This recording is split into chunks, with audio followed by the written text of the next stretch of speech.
সাইয়েদনা আদমের সামনে অনেকগুলো রূহ রাখা হল। সাইয়েদনা আদম বললেন, এরা কারা? আল্লাহ বললেন, এরা হচ্ছে নাসালুস, তোমার বংশধর, পৃথিবীতে তোমার পর এরা পৃথিবীতে আসবে। সাইয়েদনা আদম বললেন, আল্লাহ ওই যে একটা রূহ দেখা যায়, এটার নাম কি? আল্লাহ বললেন, হাদা ইবনুকা দাউদ, এটা তোমার ছেলে দাউদ, সে দুনিয়াতে নবী হয়ে আসবে, তার ছেলে সুলাইমান নবী হয়ে আসবে।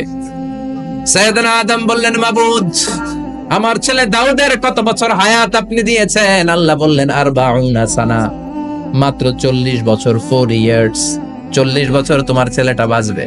ও আল্লাহ, আমি বাঁচবো কয় বছর? তুমি বাঁচবা 1000 বছর। সুবহানাল্লাহ। সাইয়েদনা আদম বললেন, মাবুদ, এত ফুটফুটে সুন্দর আমার ছেলে দাউদ, মাত্র 40 বছর দিলেন কেন? জিদ মিন উমরিহি, বাড়ায়া দেন। কি করেন? সুপারিশ করতেছে পোলার লাইগা। কে? বাবা। আল্লাহ আপনি বাড়ায়া দেন, আল্লাহকে বাড়ানো যাবে না। লেখা হয়ে গেছে, রুফিআতিল আকলাম ওয়া জাফফাতিস সুহুফ, কলম তুলে নেওয়া হয়েছে আর কালি শুকায় গেছে, আর কিছু করা যাবে? সাইয়েদনা আদম বললেন, মাবুদ, আমার 1000 বছর কেন দিলেন?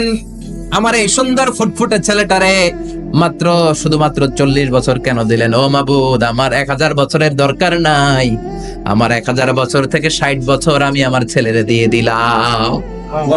দাউদ আলাইহিস সালাম বাঁচবে 40 বছর, তো বাপ আদম যদি আরো 60 দেয়, 40 আর 60 নিলে কত হয়? 100। ভালো হিসাব বুঝে, 100। আর আদম আলাইহিস সালাম পেয়েছিলেন 1000 বছর, 60 কমে গেলে রইল কত? 940 বছর পৃথিবীতে থাকার পরে মালাকুল মাউত চলে এসেছে। কারণ এটা on time, the death will come on time, it never late, কখনো দেরি হয় না। আল্লাহ বললেন, লিকুল্লি উম্মাতিন আজালুন ফাইদা জাআ আজালুহুম লা ইস্তাখিরুনা সাআতান ওয়া লা ইস্তাকদিমুন। মৃত্যুর একটা নির্ধারিত সময় আমি বেঁধে দিয়েছি, অন টাইম। অন টাইমেই চলে আসে, 1 সেকেন্ড আগেও আসবে না, 1 সেকেন্ড পরেও আসবে না। 940 বছর বয়সে মালাকুল মাউত এসে হাজির, এসে বলল, জিতু আন আকবাদা রূহাক, রূহ কবজ করতে আসছি। আদম আলাইহিস সালাম বললেন, রূহ কবজ করতে আসছো মানে? আমি বাঁচবো 1000 বছর। কয় বছর? মালাকুল মাউত বললেন, না না, ওই যে আগের কথা স্মরণ করেন, আপনি 60 বছর দিয়া দিছিলেন, কয়টা আমি দেই নাই, আমি আরো বাঁচুম, আরো 60 বছর পাওনা আছি, আমি দেই নাই। মালাকুল মাউত বললেন, আপনি দিয়েছেন? আদম বলে, দেই নাই। মালাকুল মাউত বলে, আল্লাহ ঘটনা দেখেন, দিয়া কয় দেই নাই। আল্লাহ কয়, থাক, কথা কইস না, আয়া বস। আল্লাহ সুবহানাল্লাহ পড়। নাসিয়া আদম ফানাসিয়া বানু, ভুলে গেছেন উনি। আমরা ভুলে যাই, আমরা খেয়ে বলছি খাই নাই, নিছিলাম পকেটে, কয় নেই নাই। এরকম ডাকাইত আছে না নাই? নাসিয়া আদম ফানাসিয়া বানু, বিশ্বনবী বললেন, আদম ভুলেছে তো তার সন্তানরাও ভুলে যায়। জাহাদা আদম ফাজাহাদা যুররিয়াতুহু, আদম অস্বীকার করেছে, তার সন্তানরাও অস্বীকার করে। সেদিন থেকে আল কিতাবা ওয়া শুহুদ, মানে লিখে রাখার সিস্টেম আর সাক্ষীর সিস্টেম চালু হয়েছে। সুবহানাল্লাহ পড়ে। সুবহানাল্লাহ। 940 বছর বয়সে মালাকুল মাউত এসে আদম আলাইহিস সালামের রূহ নিতে পারে নাই। উনি 1000 বছর যখন হয়েছে তখন এসে সাইয়েদনা আদম আলাইহিস সালামের রূহ কবজ করেছে। যেই দিন পৃথিবীর প্রথম মানব, প্রথম নবীর রূহ মালাকুল মাউত দুনিয়া এসে কবজ করেছে, ওই দিনটাও ছিল জুমাবার। সুবহানাল্লাহ, আল্লাহু আকবার। আবার বিশ্বনবী বললেন, লা তাকুমুস সাআ ইল্লা ফি ইয়াউমিল জুমআহ, ইযা যুলজিলাতিল আরদু জিলজালাহা ওয়া আখরাজাতিল আরদু আসফালাহা, ইযা রুজ্জাতিল আরদু রাজ্জাও ওয়া বুসাতিল জিবালু বাসসা। কিয়ামতের দিন পৃথিবীটাকে একটা প্রকম্পন দিয়ে কাঁপিয়ে দিবে কে? আল্লাহ। মারাত্মক একটা ঝাঁকুনি দিবে আল্লাহ, পুরো পৃথিবীটা কেঁপে ভেঙে চুরে খান খান হয়ে যাবে। এই ঝাঁকুনি আর আর্থকোয়েক, ভূমিকম্প এর ঘটনাটা যেদিন ঘটবে, ওই দিনটাও হচ্ছে জুমার দিন। চিৎকার করে পড়েন সুবহানাল্লাহ। তার মানে আদম সৃষ্টি হলো জুমার দিনে, দুনিয়ায় নামিয়ে দেওয়া হলো জুমার দিনে, তওবা কবুল করে নেওয়া হলো জুমার দিনে, রূহ কবজ করা হলো জুমার দিনে, আবার কিয়ামত সংগঠিত হবে জুমার দিনে। পড়েন সুবহানাল্লাহ। আবার বিশ্বনবী বললেন, আর রমাদান ইলা রমাদান, এক রমজান থেকে আরেক রমজানের মাঝখানে যত গুনাহ হয় মাফ করে কে? আল্লাহ। তারপরে বিশ্বনবী বললেন, আল উমরাতু ইলা আল উমরা, কেউ যদি একবার উমরা করে পরে আবার করলে 2 উমরার মাঝখানে গুনাহগুলো মাফ করে দেয় কে? আল্লাহ। আবার বিশ্বনবী বললেন আল জুমআতু ইলাল জুমআ কাফফারাতুন লিমা বাইনাহুমা, এক জুমার পর থেকে সামনের জুমা আসা পর্যন্ত যে সগীরা গুনাহগুলো হয় সবগুলো সগীরা গুনাহ মাফ করে দেয় কে?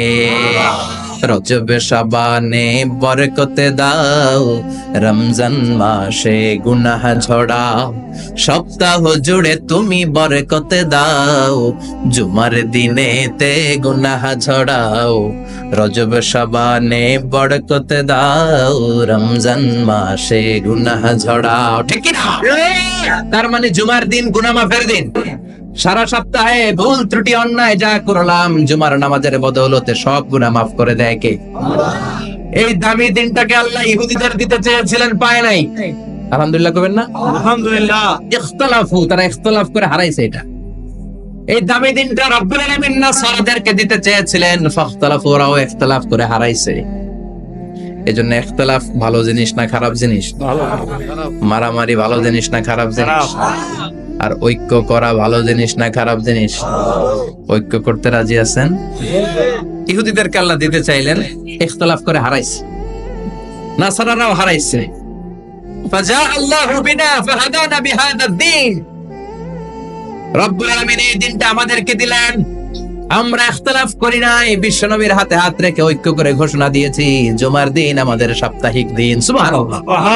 বিশ্বনবী বলেন ফাগাদান লিল ইয়াহুদ, সাপ্তাহিক আনন্দের দিন ইহুদিদের জন্য হচ্ছে শনিবার, ইয়ামুস সাbt, ও বা'দা গাদ লিন নাসারা, আর খ্রিস্টানদের জন্য হচ্ছে রবিবার, আর আমাদের জন্য হচ্ছে শুক্রবার। চিল্লায় পড়েন আল্লাহু আকবার। তার মানে জুমার দিন, জুমাবারের মর্যাদা বেশি না কম? চিল্লায় বলেন বেশি না কম? জুমার দিন সকালবেলা ফজরের নামাজের পর থেকে ফেরেশতারা যতগুলো মসজিদে জুমা অনুষ্ঠিত হয় ওই মসজিদে ঢোকার প্রতিটা দরজার মধ্যে দাঁড়িয়ে থাকে।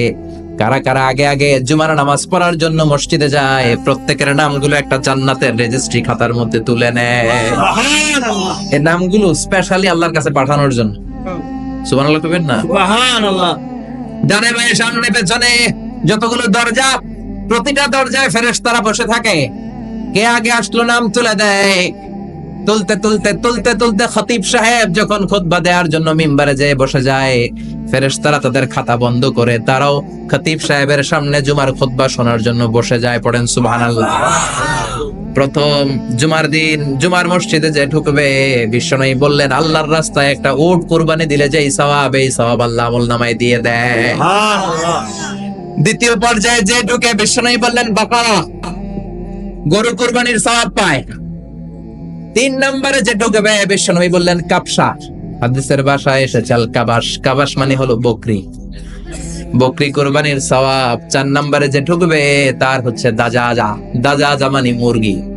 5 নম্বরে যে ঢুকবে, বিশ্বনবী বললেন বাইদা, নোয়াখালীরা কয় বয়দা, আমরা কই আন্ডা, কুমিল্লায় কই ডিম। আছে না নাই? আছে। এক দেশের কত ভাষা, এক দেশের গালি আরেক দেশের বুলি। আমরা বলি ছেলে, কুষ্টিয়ায় বলে পুত্র, আরেক জায়গায় গেলে বলে হুত, আরেক জায়গায় গেলে বলে ফোয়া। আছে না নাই? আছে। এক এলাকায় বলে বেটা ছেলে, ছেলেদেরকে বেটা ছেলে, মরদ ফোয়া, মরদ ফোয়া হচ্ছে না, মরদ ফোয়া হবে। আহা, কি ভাষার বৈশিষ্ট্য। তো যেটাতে আমরা বলি ডিম, কোথাও বলে আন্ডা, কোথাও বলে বয়দা। তো এই বয়দা আল্লাহর রাস্তায় দান করে দিলে যেই সওয়াব, পঞ্চম ব্যক্তি ওই সওয়াব পাবে। এই 5 জনের পরে আর লেখালেখি নাই, বাকিদেরটা নরমাল এন্ট্রি করে সব ফেরেশতারা খুতবা শোনার জন্য বসে যায়। সুবহানাল্লাহ। সুবহানাল্লাহ। তো জুমার দিনে আগে আগে যাবেন তো ইনশাআল্লাহ। সবাই?